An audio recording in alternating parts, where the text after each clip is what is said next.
Qui était cet homme mystérieux, Joseph d'Arimathée, qui a osé défier les normes pour offrir son propre tombeau à Jésus? Joseph d'Arimathée.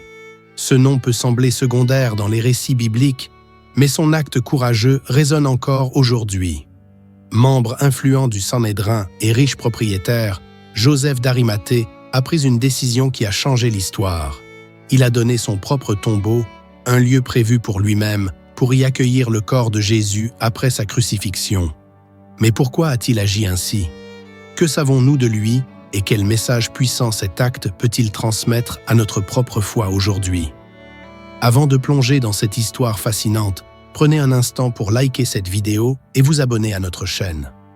Cela nous permet de continuer à partager avec vous des récits inspirants qui nourrissent à votre foi.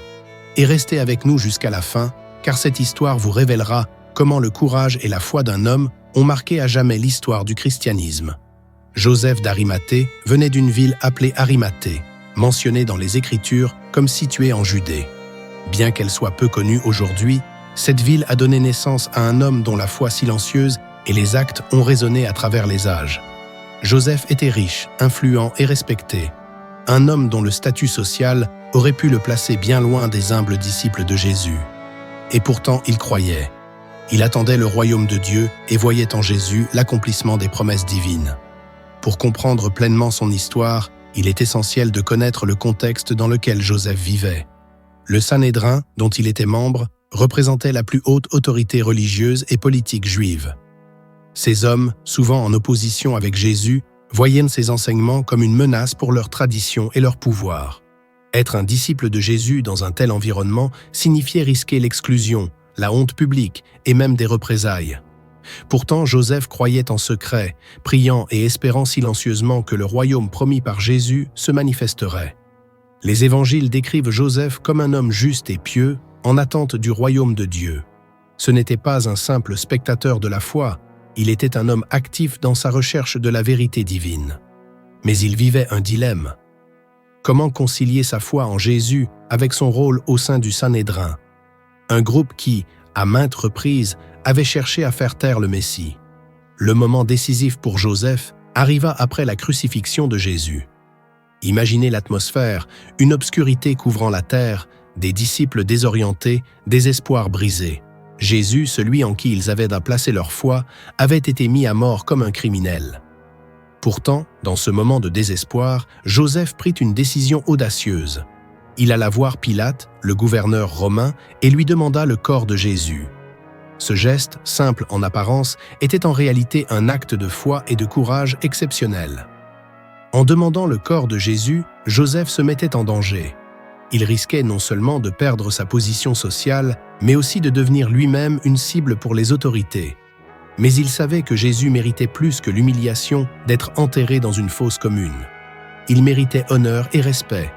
C'est pourquoi Joseph offrit son propre tombeau, un tombeau neuf taillé dans la pierre, destiné à un homme riche.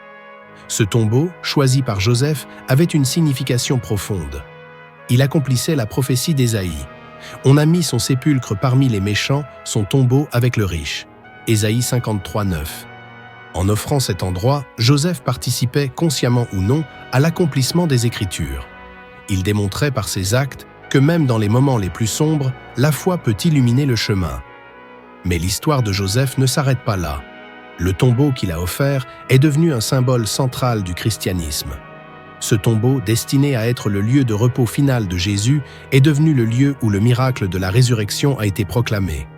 Le tombeau vide, trouvé par les femmes au matin de Pâques, témoigne de la victoire de Jésus sur la mort. Ce vide est un message puissant. La mort n'a pas le dernier mot. La vie triomphe, l'espérance triomphe. Joseph d'Arimathée, par son geste, a joué un rôle clé dans ce témoignage. Il n'était plus un disciple secret. Il s'était identifié publiquement à Jésus, prenant un risque immense pour honorer son Seigneur. Cet acte de foi a inspiré des générations de croyants à travers les siècles, montrant que même les gestes silencieux peuvent avoir des répercussions éternelles. Si cette histoire vous inspire, prenez un moment pour liker cette vidéo et partagez vos pensées en commentaire. Nous aimerions savoir ce que cet acte de courage signifie pour vous. Et si vous ne l'avez pas encore fait, abonnez-vous pour continuer à découvrir des récits inspirants tirés de la Bible. Joseph d'Arimathée est bien plus qu'un simple personnage biblique. Il incarne une vérité intemporelle. Suivre Jésus exige un courage qui transcende les peurs humaines et les attentes du monde. Il nous enseigne que la foi n'est pas seulement une affaire de croyance intérieure, mais une flamme qui éclaire nos actions, même lorsqu'elle nous place dans une position inconfortable ou risquée. Par son exemple, Joseph nous rappelle que la fidélité à Dieu peut parfois impliquer des sacrifices personnels, des choix qui vont à l'encontre des normes établies ou des pressions sociales. Dans un monde où le conformisme est souvent la voie la plus facile, Joseph d'Arimathée a choisi de se lever et d'agir. Il aurait pu rester dans l'ombre, protéger son statut et continuer à pratiquer sa foi en silence. Mais au moment où tout semblait perdu, il a pris position. Il a osé s'identifier publiquement à Jésus dans un contexte où cela pouvait lui coûter sa réputation, sa richesse et même sa vie. Ce n'est pas simplement une décision impulsive, mais une expression profonde d'amour et de loyauté envers son Seigneur. Joseph nous montre que, peu importe qui nous sommes, riches ou pauvres, puissants ou modestes, chacun de nous a un rôle à jouer dans le plan divin. Ce rôle ne dépend pas de nos ressources matérielles ou de notre influence sociale, mais de notre disponibilité à répondre à l'appel de Dieu. Ce n'est pas la grandeur de nos moyens qui compte, mais la sincérité de notre cœur et la fermeté de notre engagement. En offrant son tombeau à Jésus, Joseph a démontré que même les actes les plus simples, lorsqu'ils sont accomplis avec foi et humilité, peuvent avoir des répercussions éternelles. Et c'est là une leçon cruciale pour nous tous. Nous vivons dans une époque où il est facile de se replier sur soi-même, de rationaliser nos choix et de remettre à plus tard les décisions importantes. Mais l'exemple de Joseph nous appelle à l'action. Il nous rappelle que la foi véritable ne se cache pas dans l'inaction ou la peur, mais qu'elle se manifeste dans le courage d'agir, même lorsque cela semble risqué ou impopulaire. Suivre Jésus, comme Joseph d'Arimathée l'a fait, signifie être prêt à tout donner. Nos ressources, notre temps, notre énergie et parfois même notre réputation. Cela signifie oser aller à contre-courant, affronter l'inconnu et faire confiance à Dieu pour le reste. L'histoire de Joseph nous invite à réfléchir.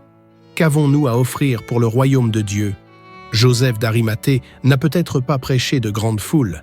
Il n'a pas écrit de lettres célèbres comme Paul ou accompli des miracles comme Pierre. Pourtant, son acte de foi a marqué l'histoire et a été inscrit dans les Écritures comme un exemple éclatant de ce que signifie vivre pour le Christ. En offrant son tombeau, il a honoré Jésus et a laissé un témoignage puissant pour les générations futures. Ainsi, nous sommes tous invités à suivre son exemple. Peu importe où vous êtes dans votre vie aujourd'hui, sachez que vous avez une place dans le plan de Dieu. Vos décisions, vos choix, même les plus petits, peuvent être utilisés pour glorifier le Seigneur. Et comme Joseph d'Arimathée, vous pourriez découvrir que le courage d'agir selon votre foi ouvre la voie à des bénédictions et des témoignages qui dépassent votre imagination. Alors, quelles décisions courageuses Dieu vous appelle-t-il à prendre aujourd'hui? Quelles sont les actions, petites ou grandes, que vous pourriez poser pour honorer votre foi et montrer votre engagement envers le Seigneur? Abonnez-vous à notre chaîne pour découvrir d'autres histoires bibliques inspirantes. Partagez cette vidéo avec vos proches, car elle pourrait les encourager à vivre leur foi avec plus de courage et d'engagement. Et dites-nous en commentaire quelle partie de l'histoire de Joseph d'Arimathée vous a le plus touché.